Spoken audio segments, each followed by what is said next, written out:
Horror कहानियाँ गाना। आज 20 सालों बाद रमेश अपनी दुल्हन नैना के साथ अपने गांव के अपने पुराने घर आता है। सभी लोग बहुत खुश थे। रूपा भी अपनी बहू का स्वागत करने में लगी थी। पर ये क्या, रूपा जैसे ही अपनी बहू की आरती उतारने जाती है, अचानक से तेज हवाएं चलने लगती है। घर की लाइट चली जाती है और आरती का थाल का दीपक बुझ जाता है। माँ, ये सब क्या हो रहा है? अचानक से ये मौसम कैसे बदल गया? अरे बेटा, ये गांव है। गांव में अक्सर ऐसा ही होता है। किसी भी वक्त मौसम बदल जाता है और कभी भी लाइट चली जाती है। दीपाली बेटा, किचन से मोमबत्तियां तो ले आ। रूपा के कहने पर दीपाली किचन में मोमबत्ती लेने जाती है। लाइट ना होने की वजह से घर में काफी अंधेरा था, इसलिए दीपाली अपने फोन का टॉर्च ऑन करती है और टॉर्च ऑन करते ही उसे महसूस होता है जैसे कोई उसके सामने से गुजरा हो। मुझे ऐसा क्यों महसूस हुआ कि मैंने अभी यहाँ किसी को देखा? क्या सच में यहाँ कोई था या ये सिर्फ मेरा वहम था? अरे दीपाली बेटा, मिले कि नहीं मोमबत्ती? हाँ माँ, बस अभी लाती हूँ। दीपाली सारी बातों को भूलकर मोमबत्ती जलाती है और जैसे ही मोमबत्ती लेकर वापस बाहर जाने के लिए पीछे मुड़ती है तो उसके सामने एक 10 साल की छोटी बच्ची खड़ी होती है। उस बच्ची की एक झलक देखते ही दीपाली डर जाती है और जोर जोर से चिल्लाने लगती है। तभी अचानक से लाइट आ जाती है। दीपाली की आवाज सुनकर शंकर और छोटा भाई पवन उसके पास पहुंचते हैं। क्या हुआ दीपावली बेटा? पापा, मैंने किसी को देखा। दीदी, यहाँ पर कोई नहीं है। अंधेरे में वहम हुआ होगा आपको। अब चलो, दरवाजे पर भैया भाभी कब से खड़े हैं। दीपाली भी इसे अपना एक वहम समझकर सबके साथ बाहर चली जाती है, जहां वो लोग अपनी भाभी का स्वागत करते हैं। नैना अपने पैरों से कलश को गिराकर थाल में पैर रखती है और घर के अंदर जाती है। सब घर के अंदर चली जाती है। भाभी, मैं आपकी ननद नहीं, आपकी छोटी बहन और फ्रेंड की तरह हूँ। इसलिए कभी भी आपको ये लगे कि भैया आपको सता रहे हैं तो आप उनकी शिकायत मुझसे कर देना। हाँ। भाभी भैया की शिकायत करे या ना करे, पर मुझसे और माँ से तेरी शिकायत जरूर करेगी। सभी आपस में बैठकर हंसी मजाक कर रहे थे। नैना भी घूंघट की अपने बिस्तर पर बैठी थी। वो सब आपस में बात कर ही रहे होते हैं कि तभी उन्हें एक अजीब डरावनी आवाज सुनाई देती है और कमरे की खिड़की अपने आप ही खुल जाती है। मुझे इसीलिए गांव पसंद नहीं। गांव में ऐसी ही डरावनी आवाजें आती हैं। मैंने तो सुना है गांव में बहुत सारे भूत भी होते हैं और इस मौसम को पता नहीं क्या हो रहा है। मुझे तो बहुत डर लग रहा है। मैं तो अपने कमरे में जा रही हूँ सोने। बाय भाभी, हम कल बात करेंगे। अब सब अपने कमरे में सोने चले जाते हैं। नैना अपने कमरे में बिल्कुल अकेली थी। कुछ देर बाद रमेश अपने कमरे में आता है और देखता है कि नैना खिड़की के पास खड़ी होकर बाहर की ओर एक टक नजरें लगाकर देख रही थी। क्या हुआ नैना? बाहर क्या देख रही हो? मैं बाहर का मौसम देख रही हूँ रमेश जी। इस मौसम को देखकर ऐसा लग रहा है जैसे आज कोई अपना बदला लेने के लिए आया है। तुम क्या बोल रही हो? मेरी कुछ समझ में नहीं आ रहा। और वैसे भी रात काफी हो चुकी है, अब हमें भी सो जाना चाहिए। चलो। इतना बोलकर रमेश सोने के लिए बिस्तर पर लेट जाता है, पर नैना अब भी खिड़की के पास ही खड़ी होती है। रमेश के सो जाने के बाद नैना अपनी सास के कमरे में जाती है और अपनी सास के पास बैठकर रोने लगती है, जिसे सुन सास की नींद खुल जाती है। अरे क्या हुआ बहू? इतनी रात को यहाँ मेरे कमरे में बैठकर रो क्यों रही है? मम्मी जी, आपने मुझे क्यों नहीं अपनाया? आपको पता है, आपकी वजह से मुझे और मेरे परिवार वालों को गांव वालों के कितने ताने सुनने पड़े। तू मेरी बहू नहीं है। कौन है तू? मम्मी जी, मैं आप ही की बहू। आपने मुझे अब भी नहीं पहचाना? इतना बोलते ही नैना की आंखें लाल हो जाती हैं। वो जोर जोर से हंसने लगती है। मौसम का रुख बदल जाता है। कमरे की खिड़कियां और दरवाजे अपने आप ही खुलने और बंद होने लगते हैं। देखते ही देखते नैना हवा में उड़ने लगती है और वो अपनी आंखों के इशारे से अपनी सांस को भी हवा में लटका देती है। तेरी वजह से मुझे और मेरे घर वालों को ताने सुनने पड़े। तुझे जो किया है, तुझे इस पाप की सजा मिली और अब तेरी इस गलती की सजा तेरा पूरा परिवार भुगतेगा। इस तरह से नैना बड़ी ही बेरहमी से अपनी सास को मार डालती है और आराम से अपने कमरे में जाकर सो जाती है। अगली सुबह जब घर वालों को कमरे में रूपा की लाश मिलती है तो उन लोगों के पैरों तले जमीन खिसक जाती है। कल तक माँ बिल्कुल ठीक थी, फिर अचानक ऐसा क्या हुआ रात को कि माँ हम सबको छोड़कर चली गई। सारी गलती मेरी है। बेटे की शादी की खुशी में मैं ही रात को घर वापस नहीं आया और चला गया अपने गांव के दोस्तों से मिलने। अगर रात को मैं अपनी रूपा के साथ होता तो शायद आज वो हमें छोड़कर न जाती। घर में शोक का माहौल पसर गया था, पर नैना को इस बात से कोई फर्क नहीं पड़ रहा था और ये बात कहीं ना कहीं पवन को भी समझ में आ रही थी। अब ऐसे ही कुछ दिन बीतते हैं और 1 महीने के अंदर ही अंदर शंकर की भी मौत हो जाती है। पहले माँ छोड़कर चली गई और अब पिताजी। क्या हो गया है हमारे घर को? पता नहीं किसकी नजर लग गई है। भैया ये घर सही नहीं है। हम जब से इस घर में आए हैं कुछ न कुछ बुरा ही हो रहा है। हमें यहाँ से वापस शहर चले जाना चाहिए। जहाँ रमेश, दीपाली और पवन का रो रो कर बुरा हाल था, वहीं नैना अपने कमरे में बैठी आराम से मेकअप कर रही थी। दीदी मुझे तुमसे कुछ बात करनी है। मुझे लगता है कि इन सब के पीछे भाभी का हाथ है। पवन तू ये सब क्या कह रहा है? तू होश में तो है ना? अगर भैया भाभी ने तेरी ये बकवास बात सुन ली तो उनके दिल पर क्या गुजरेगी? तू भाभी पर इतना बड़ा इल्जाम कैसे लगा सकता है? दीदी आप खुद ही देख लो ना, हम जब से इस घर में आए हैं सब कुछ बदल गया है। शादी से पहले नैना भाभी ऐसी बिल्कुल नहीं थी, पर अब वो किसी से बात नहीं करती, ज्यादातर अकेले अपने कमरे में ही रहती है और कभी उनसे बात करो भी तो न जाने कैसी अजीबोगरीब तरह की बातें करने लगती हैं। तू पागल हो गया है? आप समझती क्यों नहीं है दीदी? देखो ना, हमारे घर में मौत का सिलसिला शुरू हो गया है, पर भाभी को कोई फर्क नहीं पड़ रहा। वो अभी भी मेकअप कर रही हैं, आराम से खाना खा रही हैं। और दीदी आपको पता है, जिस रात माँ की मौत हुई थी ना, उस रात मैंने भाभी को माँ के कमरे में जाते हुए देखा था। पवन की बातें सुन अब दीपाली के मन में भी शक पैदा होने लगता है और वो इस बारे में रमेश से बात करती है। रात को सब साथ में बैठकर खाना खा रहे थे, तभी कौन हो तुम और तुम ये सब क्यों कर रही हो? क्यों सबकी जान ले रही हो?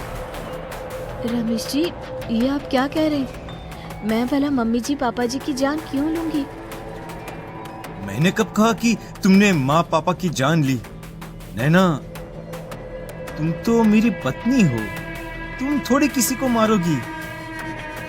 नैना, तुम नैना ही हो ना? रमेश की ये बात सुनती है नैना खाना छोड़कर गुस्से में सबको देखने लगती है।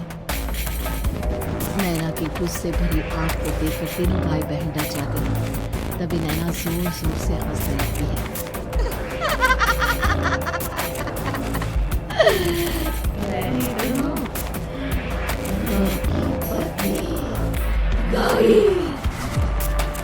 गौरी का नाम सुनते ही रमेश के होश उड़ जाते हैं। आखिर कौन है ये गौरी? क्या है इस घर और घर वालों का राज?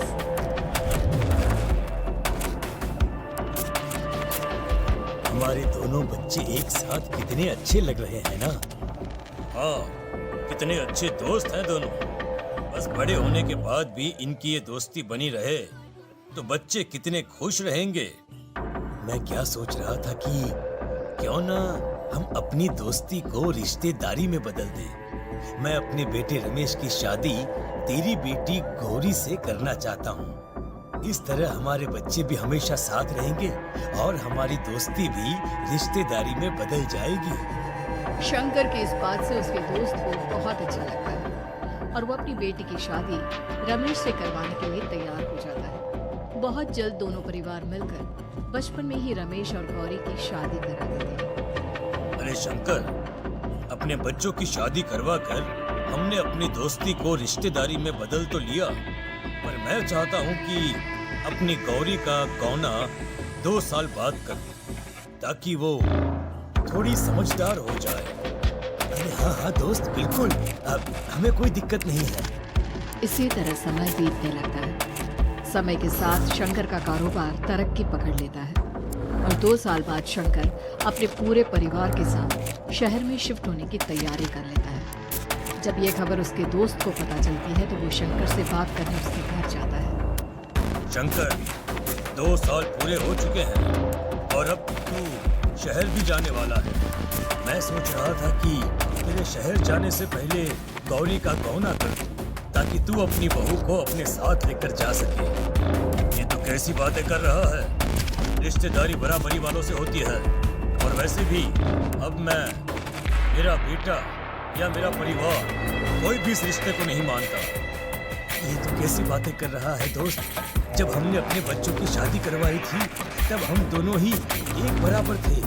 पिछले 2 साल में तेरा कारोबार थोड़ा सा अच्छा क्या चल गया तो पुराने रिश्ते ही तोड़ देगा। देख भाई, ऐसा मत कर।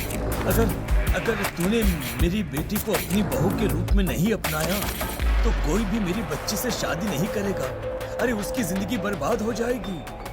यार देख, वैसे भी बाल विवाह तो कानून मान्यता नहीं देता, फिर मैं कैसे दे दूं?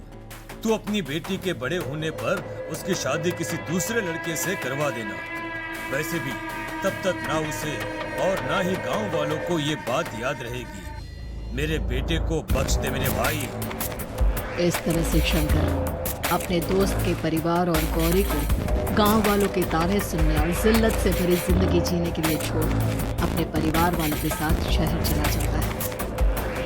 अरे इनकी गोरी में ही कोई दोष होगा, तभी तो लड़के वालों ने इनकी बेटी को अपनी बहू के रूप में अपनाया और उसको यहाँ छोड़कर शहर चले गए।